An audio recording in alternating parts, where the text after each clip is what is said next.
value-based education, more than just new buzzword. Thank you, everybody. Thank you. Hi, I'm Claire. I am from Michigan by way of Vail, by way of Arizona.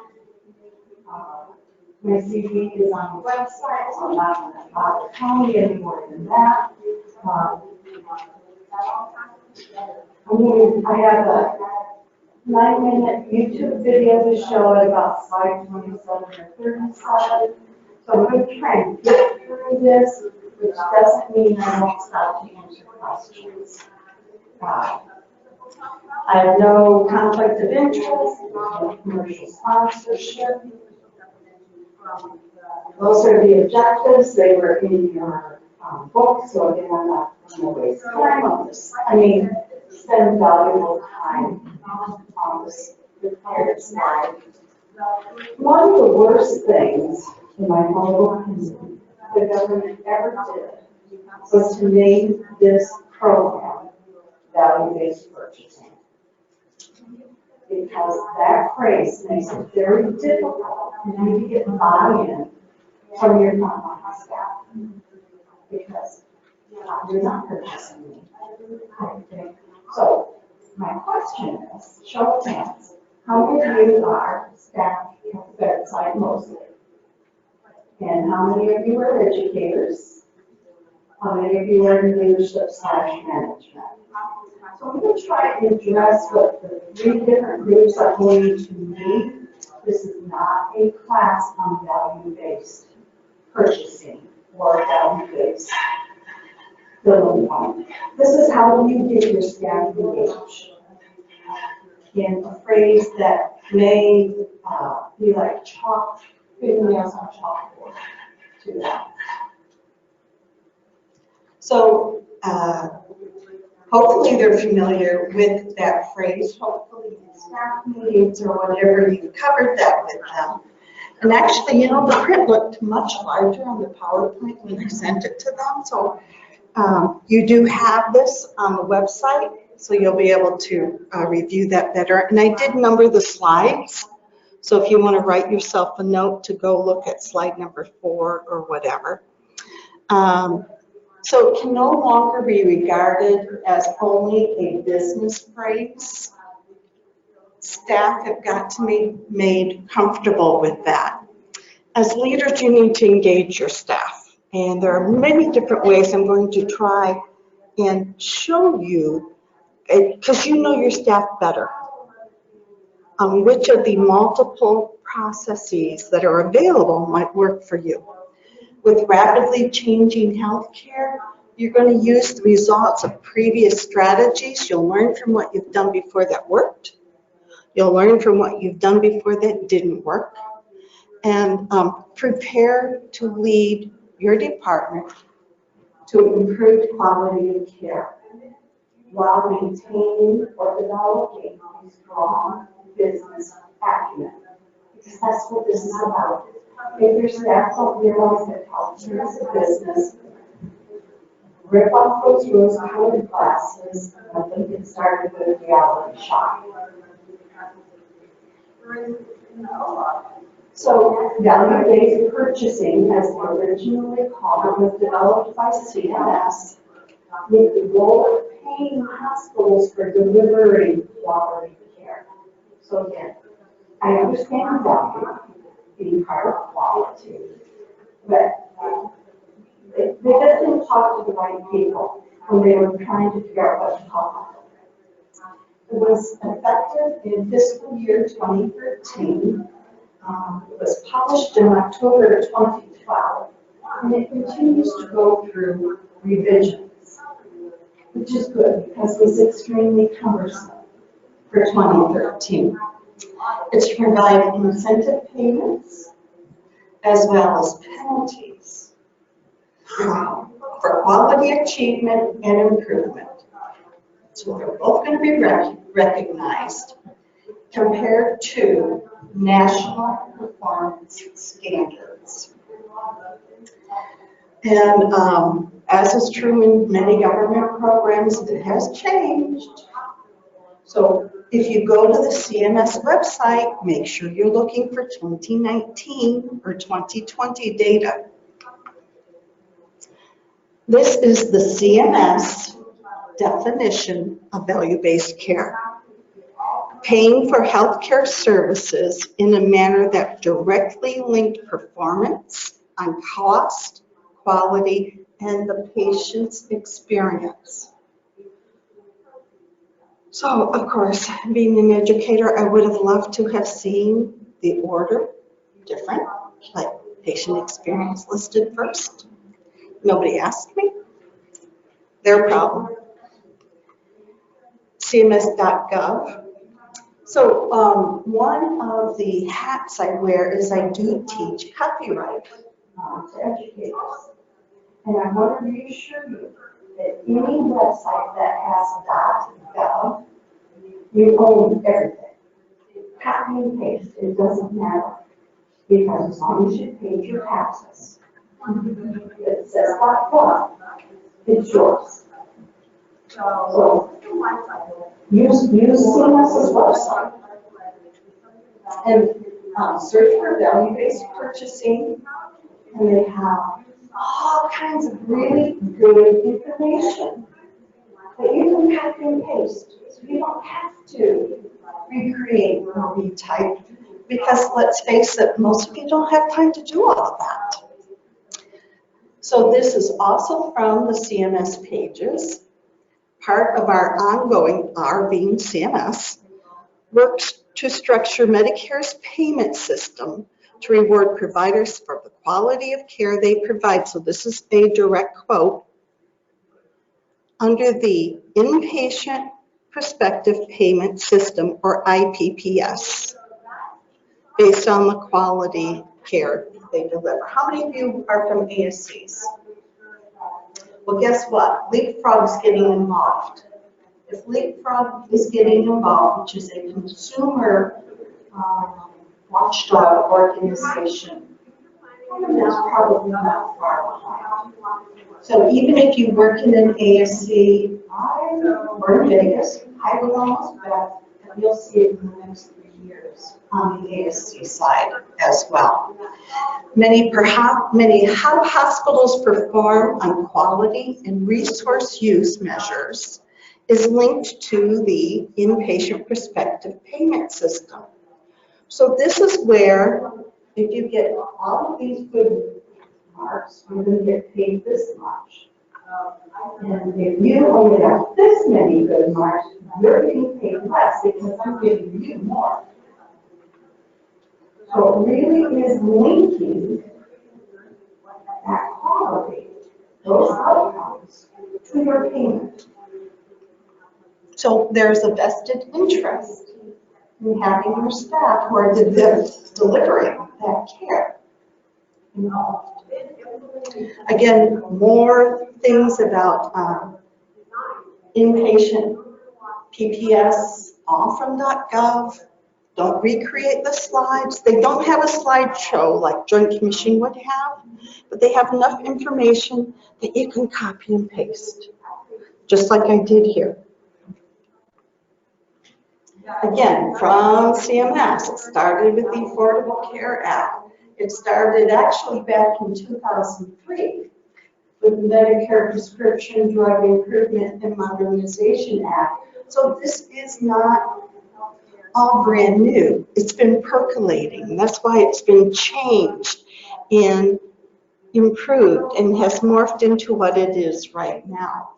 So when you open up the PowerPoint in the education section of the website for OR Today Live, that lower link will get you to some very good specific things on the CMS website. So in other words, you know how sometimes you type in your search box what you think they would call it, and something totally different comes up because how you search is not how they put it in. So I'm going to give you a lot of website links so you'll see exactly where I got my data from to spare you from the search frustration with some of the federal CMS websites.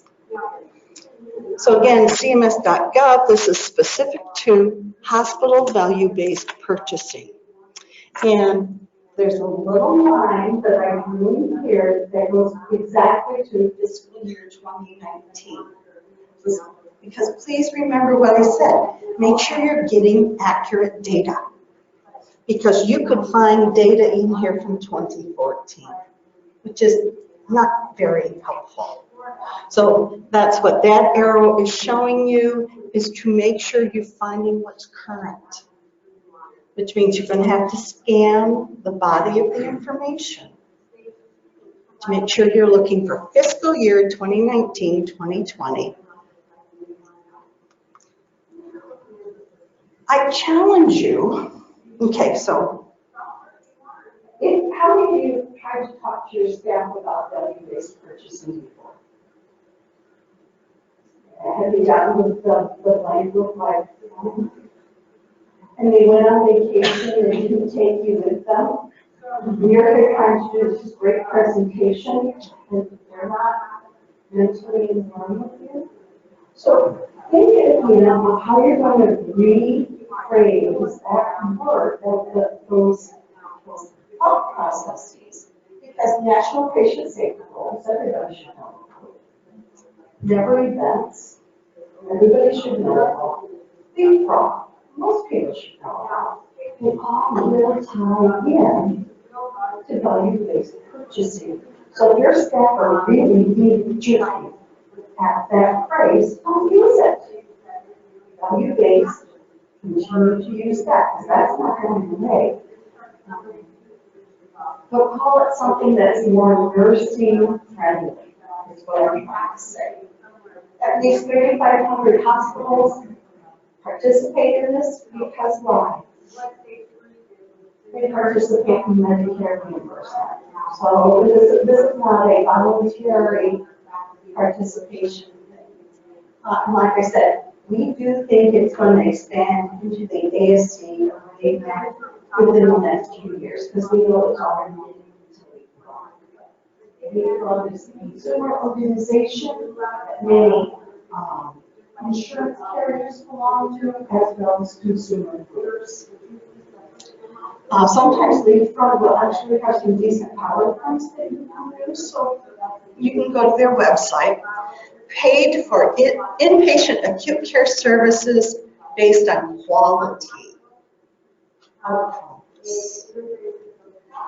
Program based on a set of measures that have been shown to improve clinical processes of care and the patient experience.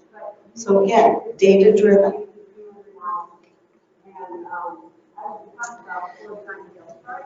The total performance score, now remember, this is not a class on value-based purchasing or value-based care. This is a class on how do you get your staff engaged in it. But these are some caveats that your staff need to understand. Is that right now, the measurements fall in these 4 domains, which is nice because it used to be 6 or 7. So there's fewer domains. Clinical care makes sense. Safety makes sense. Person and community engagement, as well as efficiency and cost reduction. And they all get ranked at 25%. The Studer Group has this very nice white paper. It came out, I want to say, in 2017. They do not have a more recent one because I did look last weekend. So yes, 2017 for fiscal year 2018. $1.5 billion are at stake. It's a lot of money. So you want your staff engaged so you can get as much of that $1.5 billion as possible based on those 4 domains we talked about. So they all have 25% weight. Again, pull the Studer Group white paper, and you'll understand why in a second. I also have it, the last 2 or 3 pages of the handouts are all of the URLs again. So, you know, you don't have to go through all the slides. You can just go to the last few, click on them. You might have to control it and go to them. The student group stuff is copyrighted, so if you're going to use it in the slide, you might need to get permission from them. I cannot imagine them not doing it. Back to cms.gov, which you own. Details for fiscal year 2019, final rule. They have some Excel spreadsheets, tables, things along that line. So again, you're giving staff current information. So one of the things as an educator, I'm going to encourage you all to do, and they'll come up in a few slides and just jumping up the gun here. I want you to flip the classroom. When do you know what that means? Flipping the classroom. You're a death by PowerPoint. Death by PowerPoint is the antithesis of flipping the classroom. What flipping the classroom means, you get people doing their homework. So if you're, how many of you are married? How many of you have shared governance or shared leadership? How many of you have a clinical ladder or some kind of performance ladder? Get your staff involved in reading and developing stuff to share with their peers. You don't have to be an educator if you're lucky enough to have one. Don't have to be the only ones doing these presentations. Flipping the classroom means you say, Crystal, I want you to go to this website. It is super likely. I want you and select 2 other people to work with you. I want you to read it and tease out those important points you want to present to the rest of the staff. You want to share with the rest of the staff. Maybe you say present to the rest of the staff.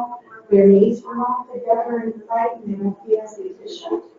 So you can make the assignments ahead of time. That is flipping the classroom. Rather than death by PowerPoint and then say, by the way, there's these handouts for the student group to take with you. If you flip the classroom, hopefully your staff can be prepared, or at least a few of them, to discuss or to lead that discussion. To help you mentor, to help you show what kind of response you need from your staff as part of that engagement. I don't care what carrier you use, because it will depend on your facility, your environment, whether it's because of magnet, clinical ladder, shared leadership, the evaluations may have a lean on engagement, whatever it may be. Know what you can use, and guess what? Use it. So again, details, 2019, final rule, correction notice tables. So this was the most recent information for 2019. Well, it's August. So 2019 data is getting kind of old. You may want to start looking for 2020. They, in 2018, the Magic They, added care transition measures to the calculation, meaning age caps.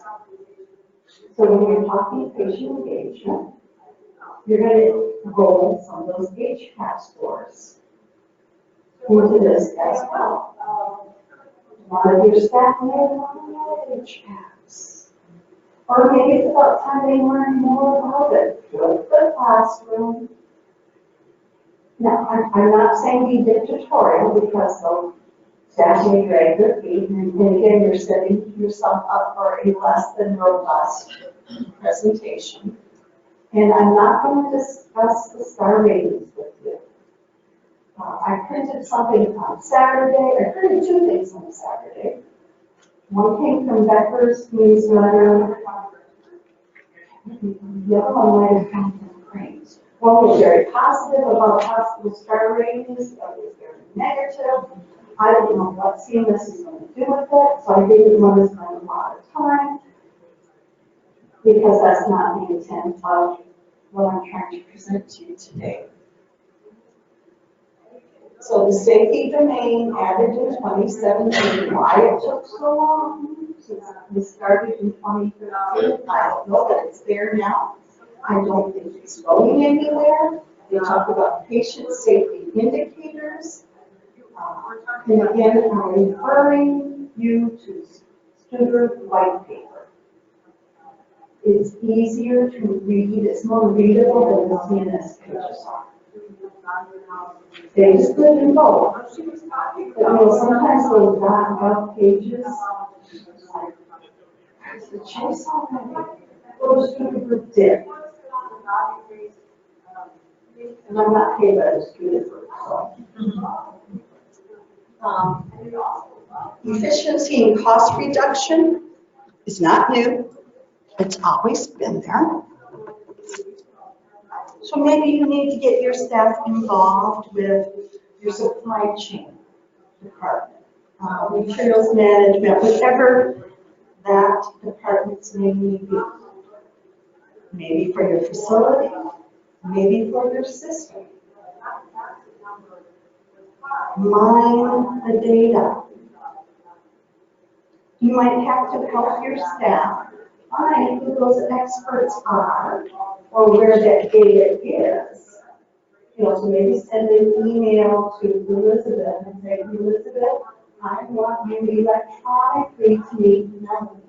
Melanie is doing this project for me. I referred her to you for information about cost reduction. Please help her. Don't expect Melanie to knock on Elizabeth's door all by herself. You might need to do those introductions for her. Again, we're flipping the classroom so that Melanie feels engaged. And Elizabeth has developed a relationship with your staff. And Elizabeth will be thrilled because she'll get out from behind her office doors. And Melanie will be thrilled because maybe she'll get out of the office. Which means you might have to give her some time to work on this for more hours. Different resources are available. When you look at the references I have at the end, I did not include 50 states here. But I did show you that I have 3 or 4 references from the state of Michigan because that's where I'm from. I did check out Colorado, I used to work in Colorado, and I did check out Arizona, I used to work in Arizona, and they all have different things that can help you help your staff with the classroom. How many of you work for a facility or a system that's big enough that's regional, and not just limited to states? So look and see if you're part of a regional thing. Look and see what they're doing. Industry partners may have stuff for you to do on this value-based cost efficiency, patient outcomes, safety thing. And I gave you a title just as an example. It's not the only one. Again, I could have given you 100 pages of resources, but I don't know who your vendor partners are. So this particular one is titled Going Long on Value. Value-based healthcare starts with measuring and improving long-term outcomes. And it's from Medtronic.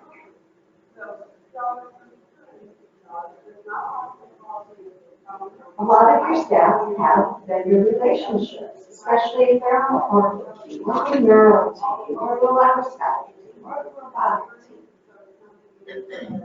But then those vendors empower them. As long as the vendor is legitimate, follows the rules of your facility or institution, etc. Find the resources is what I'm trying to say. And then think about your audience. What do you have for nursing sensitive indicators so that the RN in your OR feels ownership and influence. What do you have for your surgical technologists or your SPDM partner, depending on who falls under your umbrella? So everybody feels a different amount of ownership and a different amount of influence. This is looking impossible. This is me not, I could be up here. Like Camille was my headmistress in nursing school in 1973. We don't do it. And I kid you not, she stood up this with her tights bunched, her stockings with the perfectly straight lines down the back. And she always had her hands clasped. And she always looked at me down her nose with a little bun under her nose. I didn't church that way. You're stacked with close stuff at me. You're stacked with close stuff at you. That is in their head. She's not learning. So let's do away with Cleo. By the way, she was a very smart woman.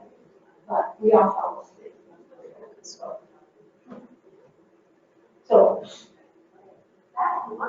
who's better to adapt to the audience than the audience itself? How many of you know what QSIN is? Okay, quality and safety education for nurses. Another place to get some data. And encourage your staff, because it looks at knowledge, skills, and attitudes necessary to continuously improve the quality and safety of the healthcare systems in which they work.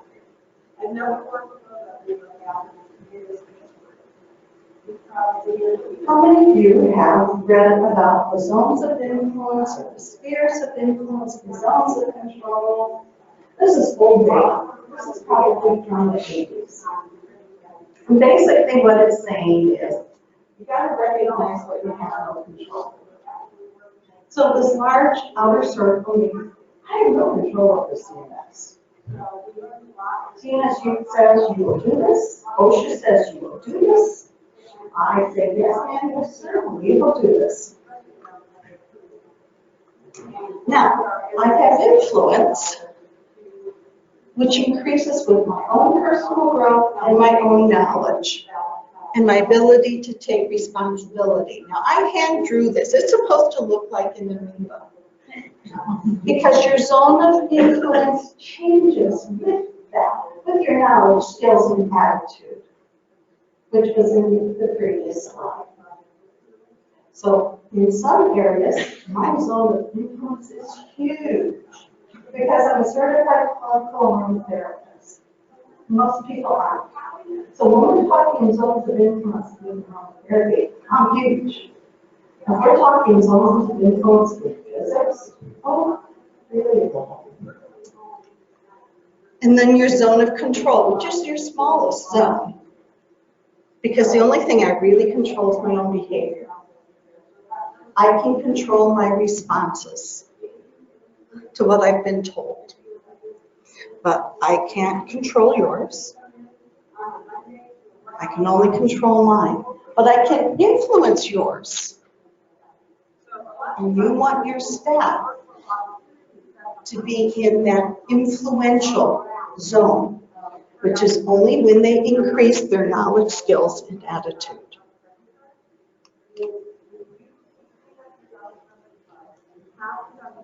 Let's see. So again, we're talking about education, formal versus informal. Please don't reinvent the wheel. So I'm giving you some other places to look. We'll talk about them both in a moment. Consider high fidelity or low fidelity simulations. Again, your healthcare industry reps can be of great assistance for you here. Business office. Do you think your business office should be involved in any of this? Like heck yes. Get them involved early, get them out of their office so that they become more than just experts at Excel spreadsheets. Because they can let you know the cost of supplies, equipment, might be able to help with perioperative finances, at least those things that are not confidential. So, one of the things with flipping the classroom will be how many computers are available for your staff. And I don't necessarily mean just ones for electronic health records. Because your facility may or may not allow for the use of those computers in the room to do some of this research, to do some of this learning work. So is there a computer lab that you can reserve for one of your education hours and let your teams meet down there with the computer and just start that, looking for resources, looking for help there. Blended learning to reverse traditional learning. Like I said, we're going to talk about flipping the classroom. So how many of you use HealthScreen or some of those other electronic platforms? Your staff who are developing different components can put them on HealthScreen. Make the assignment mandatory so that when you meet with staff, they have completed that already. That has flipped the classroom. They come prepared for the meeting, prepared for the discussion, hopefully prepared with questions. So online or via articles first, outside of the classroom. You need to find out what kind of rules and regs your facility has about using YouTube.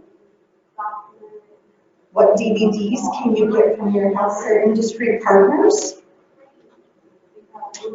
The mentor or educator or you the leader, you're still going to need to help staff get organized for this new modality of involvement, of flipping the classroom. Because if they're not used to doing a computer search, you're not going to sit in front of a computer and say, I want the free of YouTube look up IPPS over here on CMS.gov. You want to make sure they know how to search and how to work together and things along that line. Okay, so I'm going to show this video in a second. Pechakucha is Japanese for chit-chat. And it is one of the newest ways to use PowerPoint. It's not done by PowerPoint. As a matter of fact, there is no text on these slides at all. And the rules are you have 20 images displayed for 20 seconds each. So the entire presentation is timed, and the entire presentation will last 6 minutes and 30 seconds exactly.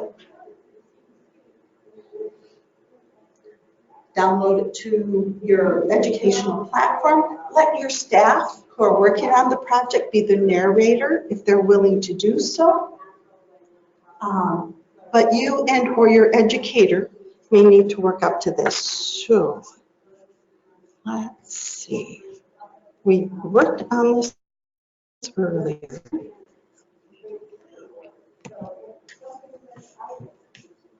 So this is from YouTube, and you are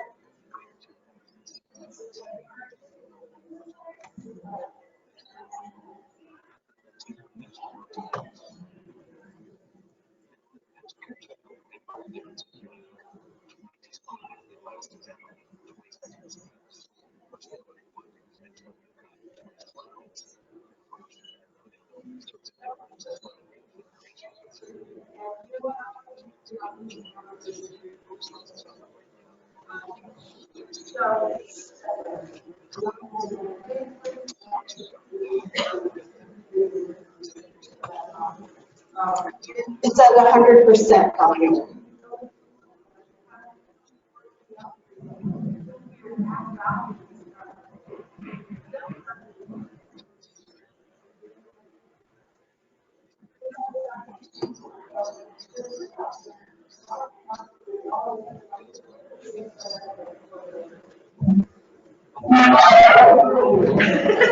Never mind. Okay.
So in the interest of time,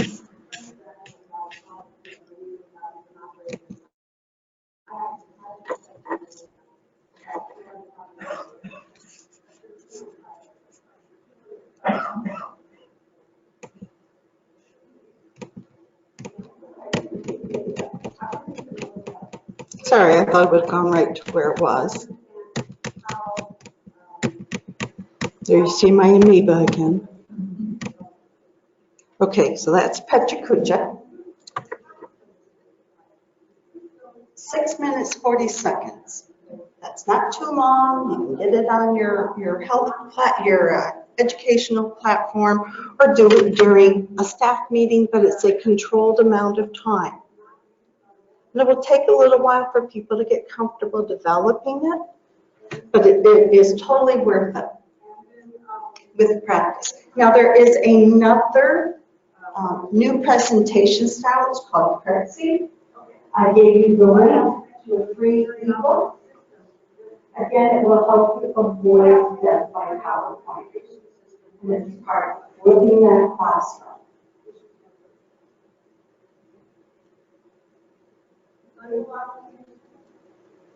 How many of you are members of AORN?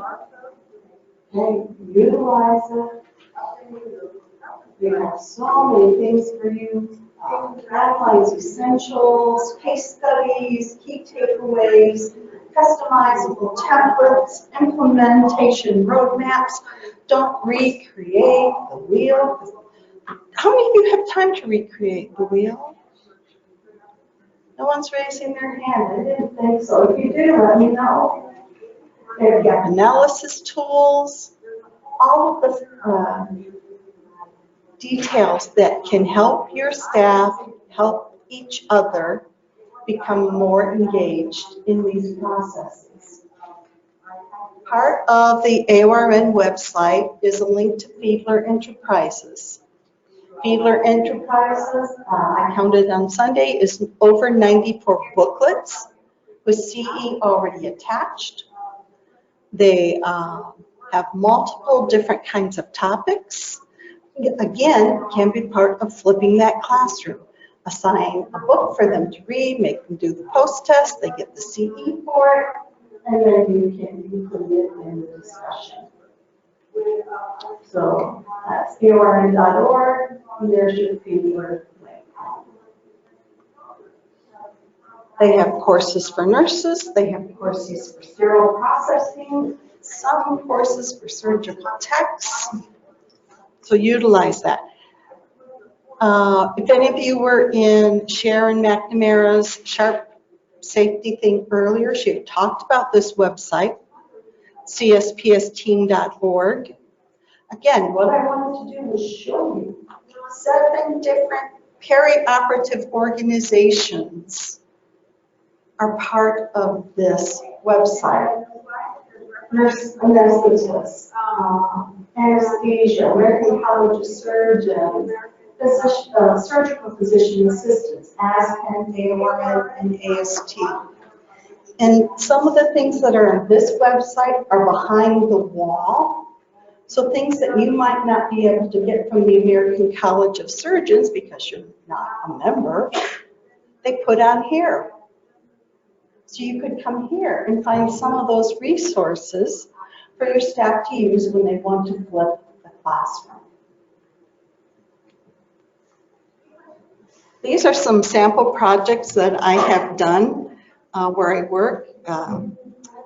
IUSS, CAUTI, abdominal preps, limb preps, instrument care and point of use, all of which I could show to staff or staff would show to each other, linked into quality of care, linked into cost effectiveness, efficiency, patient outcomes, etc.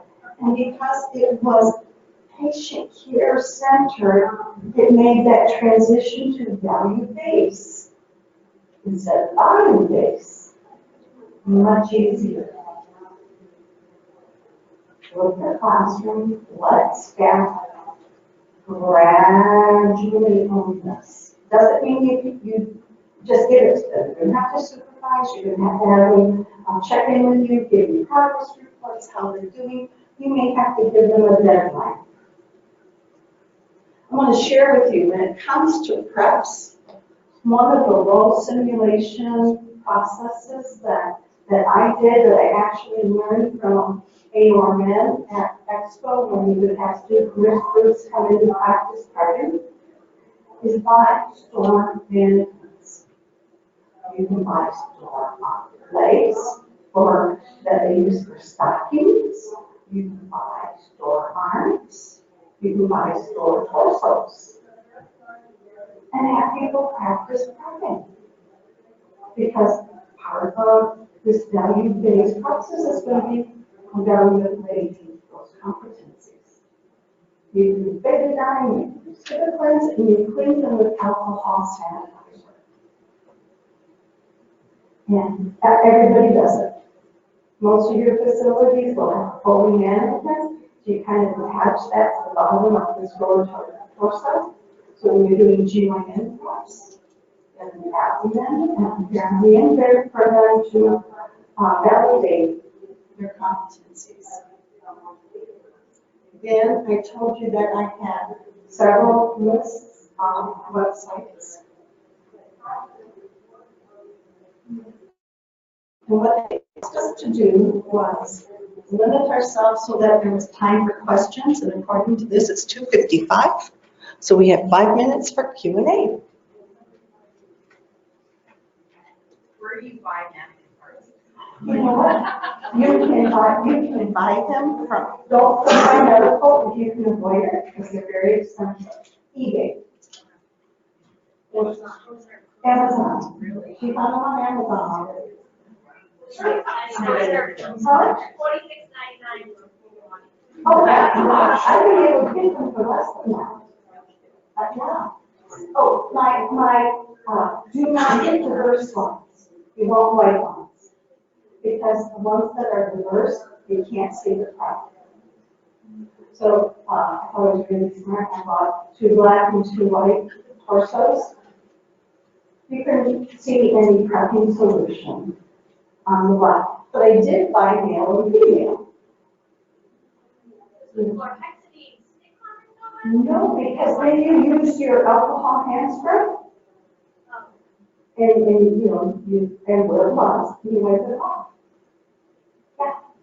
So we have a simulation lab. We have people that work in the simulation lab. We've taken the mannequins and they've wrapped it in, we just did a one, and they wrapped it in like saran wrap for us, so that we could do the preps on that. So you have to buy high fidelity lab. Good for you. I don't. So the store-bought mannequins, and I'm not claiming that. I learned that from Susan Bakewell at AORMN when we were doing the student programs.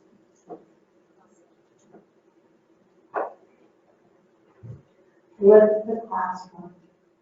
Let staff own. Use Prezi, use Kachi-Kucha. Learning curve for everybody there. Just explain Kachi-Kucha. Well, I understand the whole 20-second 20 pictures, 20 seconds, you narrate over it, Yeah, you add your own you're pictures. doing a narrative part, Yes. A timed narrative, but you're limited. limited to 20 slides, 20 seconds per. Maybe your title slide has text, but the rest is pictures, which you might have gotten in your OR, from your vendor websites, and in your hi-fi or your lo-fi simulation setting. So it's not bullet points. And then you can put it on your house screen or whatever. So you're using it like communication? It's communication and it's education. Because how many of you have people who only work 5 8-hour shifts? They don't work 12s, they don't work 10s, they don't work weekends, and you have 100% of your staff on staff meeting day.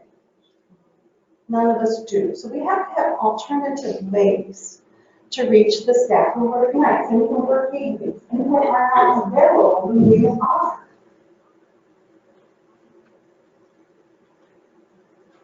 But it's flipping the classroom.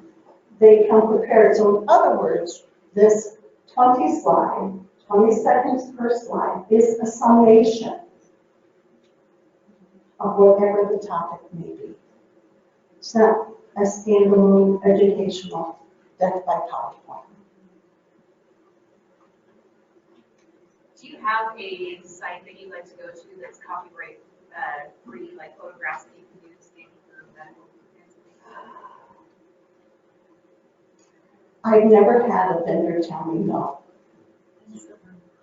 So when I'm doing this, I want to use, if I'm going to do something on electrosurgical safety, I don't want to use pictures of Valley Lab if that's not what we have.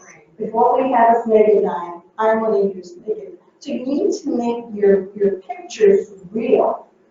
And I have never had a company tell me no.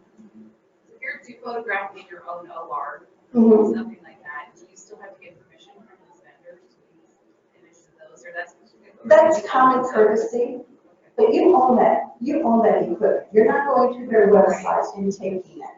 But you do need to get permission from staff. Right. All right? But it would do the common courtesy, unless you are a really good photographer and have a really good camera, you might want to mix in those 20 slides for 20 seconds a high quality picture that the vendor can give you as opposed to what you think of yourself. The only rules are 20 slides, 20 seconds, animation set, narrated, done. 6 minutes, 40 seconds. Nobody is too busy for 6 minutes and 40 seconds. But it cannot be the initial education. It's got to be the summary.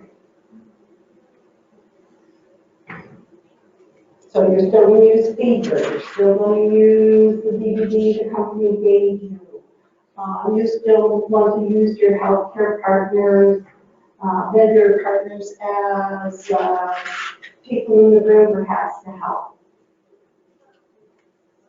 Work the classroom, make staff, help staff become responsible for their own learning.